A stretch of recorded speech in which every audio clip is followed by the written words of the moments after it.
Hey there, it's been a while. If you've been around, you know that I'm April and I am your host of Blushing Phoenix. And around the holidays, I took a break and I said, hey guys, I need a break. I want to spend some time with my family. I want to do my own thing. I don't want to be indebted to this channel. And so I took some time off. And now I am back. But I'm coming to you differently. Let me explain. This might be a few different videos because I feel like I'm going to talk a lot here. And I've been giving some thought to Blushing Phoenix over the past couple of years. And if you've been around, you know that I'm like, we're doing Blushing Phoenix, we're not doing Blushing Phoenix, we're doing Blushing Phoenix, we're not doing Blushing Phoenix. Over the past 8 months or so, my family moved. We left our old environment. We moved into a new environment, and I just needed to evolve. I needed to grow. I needed to expand. The version of me that was like dangling out there, that was like, here she is, but you just got to come reach her. I just couldn't get to her in the old environment. So we moved to a new environment, and a lot of changes happened since moving into the new environment. And if you've been around, or you can go back and look at my past few videos, so much of moving to South Carolina was really tapping into my healing, overcoming the lack of self-worth that I didn't even know I was dealing with, talking to my CEO and my COO and these people who were in these really authoritative positions at work, and saying like, listen, I have CEO PTSD. You are not my problem. I am my problem, but I need your help to represent that CEO person that I can challenge, or you can challenge me, and I can actually still be in a safe place so my nervous system can learn that you are not a dangerous person. The world around me is not dangerous. I can't just keep surviving the world constantly. I need to be able to live and thrive and express my creativity and my passions in this world, and not be looking out for safety all the time. And the most amazing CEO that I worked for was like, bring it on, let's do it, I'm here for you, let's go. And so that was a big part of my healing journey, just taking time off through the holidays, realizing like, what do I want? All the things that I thought I wanted like years ago, is that still really what I want now? And here we are. And so I have returned, but not as Blushing Phoenix, as April Poynter. Hi, my name is April Poynter. I have dealt with erythrophobia in the past, chronic blushing. Sometimes I still do, sometimes I don't. I don't necessarily deal with it, but my body still does it. And we're moving on, because life is so much more than that. And you and I are so much more than redness. And I just am not giving my attention to that anymore, because I don't want that anymore. So my life is beyond that. I don't feel the need to continuously like talk about it and talk about tips and tricks and this and that. I literally have spent the past 8 months moving on. So I realized that so much of what was going on with me is it's not that your body flushes and that it turns red. It's what am I believing about my body turning red and flushing? Why am I thinking of myself as less? Why am I projecting my thoughts and opinions onto other people who are fully accepting me as I am? And truly, it's not about them. It's about me not actually accepting myself as I am. And so spending time with myself to realize like, girl, you are okay. We don't have to obsess over this thing anymore. And in fact, the reason why the body is having this full nervous system reaction is because you are telling your body that things are dangerous and the people around you are dangerous, and you need to survive and fit in and belong. And when all of that stuff falls away, there is freedom. Freedom sits on the other side of what you fear most. And so, welcome to April Poynter. I'm gonna leave all the erythrophobia stuff there. I'm gonna leave all the Blushing Phoenix stuff there, because that is part of my journey. I may talk about it sometimes. I may not talk about it sometimes. This is me. I am so much more than redness. I'm so much more than erythrophobia. And I think for so long I've been trying to live a double life between I'm a corporate executive, I'm an author, I'm a mom, I'm doing this. And then I have Blushing Phoenix, which has always been this big secret until about 3 years ago when I started talking about it publicly. It's not a secret anymore. The cat's out of the bag. I'm April. So this channel is going to evolve into April Poynter, which is just me. And in the famous words of my daughter, I post when I want to. I love that about her TikTok and her YouTube. She's like, I post when I want to, when I feel like it. And sometimes I have a lot of things stirring on me. And I think one of the things that I've really tapped into over the past year is realizing that I see things. I've always seen things. I feel things intuitively.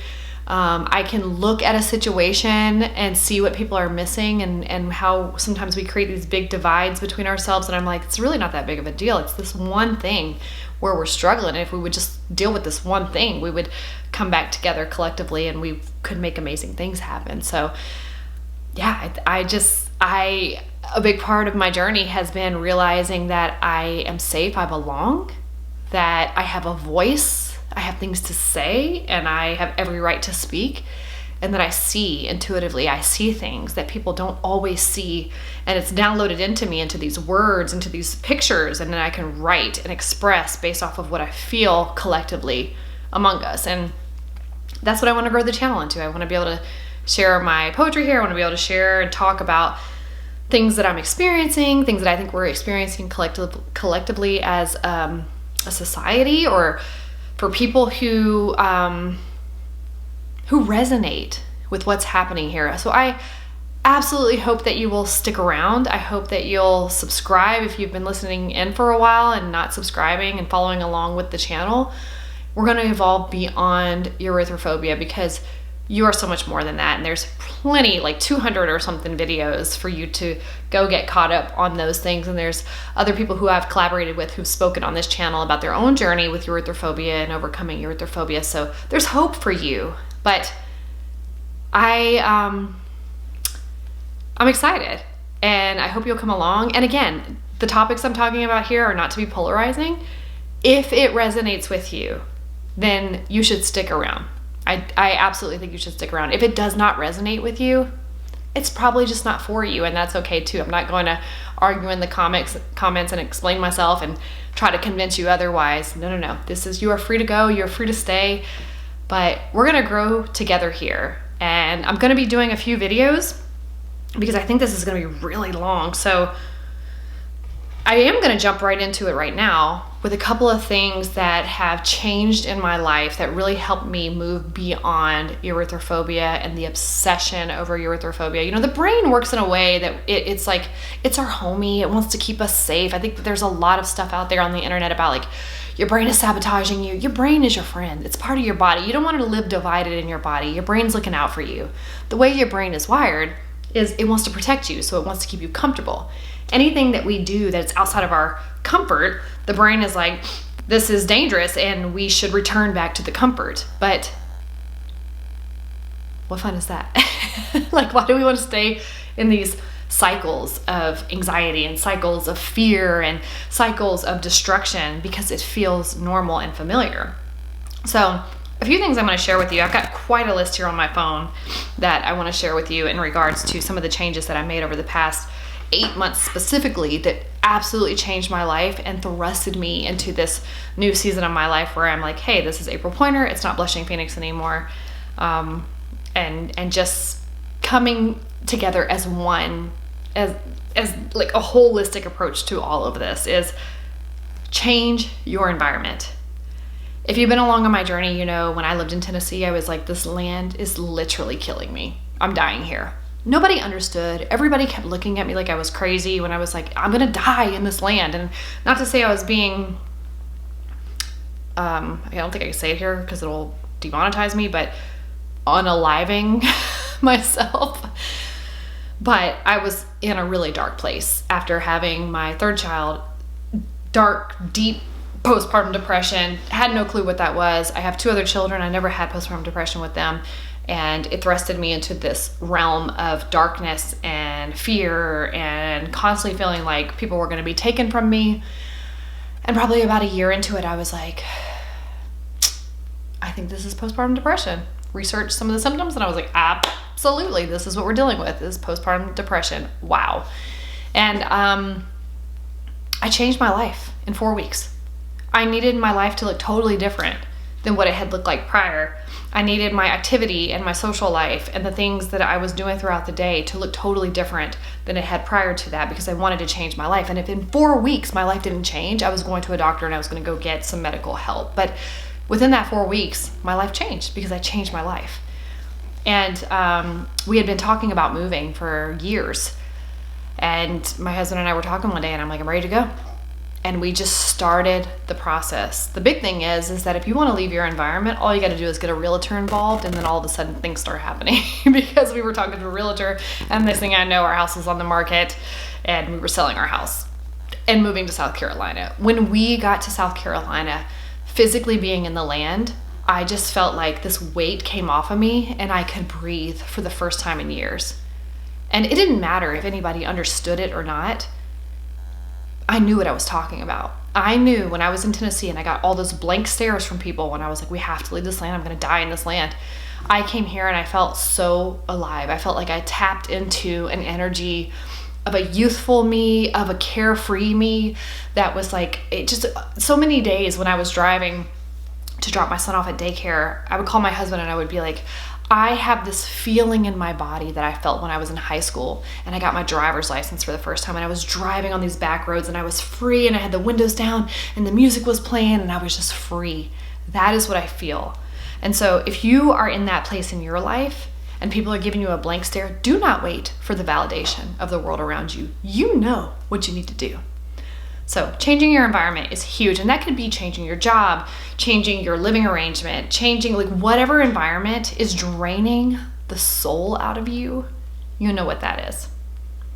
The next thing that I did was lots of somatic work. Somatic work is, I've got some videos on this. It is letting your body move. It is moving. It's not resisting the feelings that you feel in your body. So there's a lot of just letting your body move. When is the last time that you just danced around when nobody was watching? And you danced like nobody was watching. When is the last time you moved your hips? Like really moved your hips around?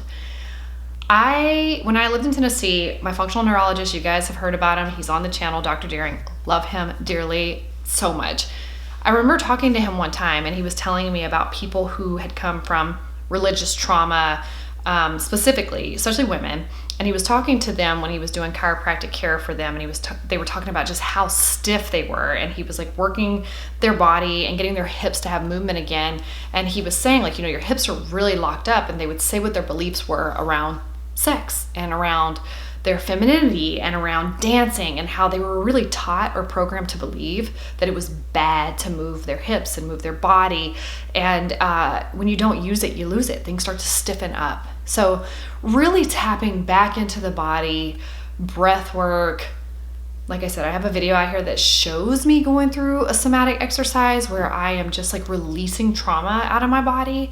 And it is not beautiful. It is messy. And it is like, if you think about a child who just kind of throws their body around because they feel what they feel and they don't know otherwise, that was a huge part of my healing process, is just letting myself have the freedom to move my body and feel my body and let breath move through my body and let all those blockages move out of the way. Another thing is get alone with your thoughts.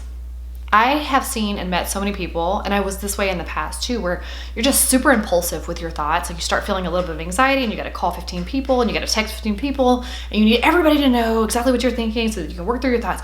Sit with those thoughts. Feel that anxiety. That anxiety is not going to kill you. It's not going to kill you. It's going to be super uncomfortable. It's going to make your body do all kinds of things you don't like. But the more you sit with the hard things, the more you realize you can trust yourself and you can tap into your voice. And you can get beyond the clutter of the things that are messing with your mind and just making you feel confused. Just sit with it. It's like a wave. If you ever like sit in front of the ocean and you watch the waves come in, and the waves do different things, and sometimes they're big and wild and they can feel a bit destructive, and sometimes they're just super calm. And if you just watch those waves do what they do, they come in and they go out, and they come in and they go out. We're very similar with our thoughts. It's just running through the motions. Let it run through the motions. Another thing is, and this goes back to what I was talking about here, is you can't live a double life. Your work and your personal life, they're all the same. They're all the same.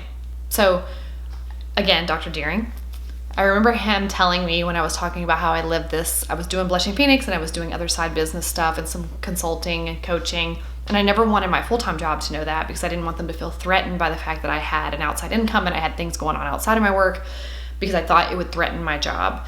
And when I came to the place that I'm at now, and I've been there for 2.5 years or so, there was no secret going into this situation. I was like, I'm not going in as a secret. I actually promoted Blushing Phoenix on my resume when I went in, so I wanted them to know if they wanted to do research, if they wanted to watch the videos. I wasn't going to hide who I was and what I was doing for the sake of a job. And I remember him telling me, you can only live a double life for so long, and then it will catch up to you, because it is confusing to your nervous system, because one of those is real and one of them is not.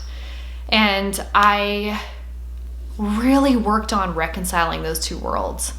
Even though it was scary, even though I had to sit with all the anxiety and the fear of it all, and the chance that I could lose everything by just being who I am, I was willing to do that. And I'm happy to say that I am in a place now where I have my life consolidated. There is no this version of me and this version of me and this version of me. Like, this is, you just see this version of me. And my full-time job knows that I do this, and my full-time job supports me, and they know that as I build and grow my network, that actually could be a great opportunity for them to build and grow their network, and I am free in that area. So you cannot live a double life. And if you are living a double life because you're trying to build up income so you can go do this thing, run as fast as you can.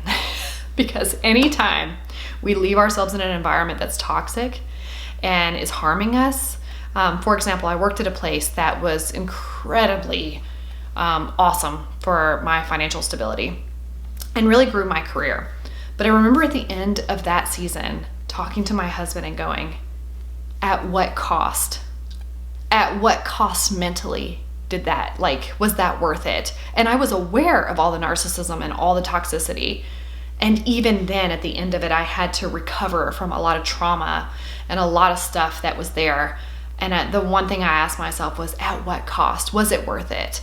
Now, I can't go back and change that, but I know that going forward, I will never, ever do that again. That any sort of narcissism and any sort of toxicity is short-lived, because it does embed itself into our bodies, even when we're aware of it, even when we know it, we see it, and we're like, I'm not going to fall into that trap. Your environment is everything, and you can't live a double life. You just can't live a double life. You can't do it for long. It is sickening to the body. The body gets confused. So you can't live a double life. That's all I'm going to share in this video, because it's super long, and then I'm going to have probably a part 2 and part 3. I hope you'll stick around. I hope you subscribe, and I hope that you will come along with me on the journey as this channel unfolds, as it should. And again, if it resonates with you, it's for you. If it doesn't, then it was really awesome to be on the journey with you up to this point, and I wish you all the best in your endeavors. That's what we say in HR, all the best in your endeavors. But no, seriously, I wish you all the best, and thank you for coming along on the journey.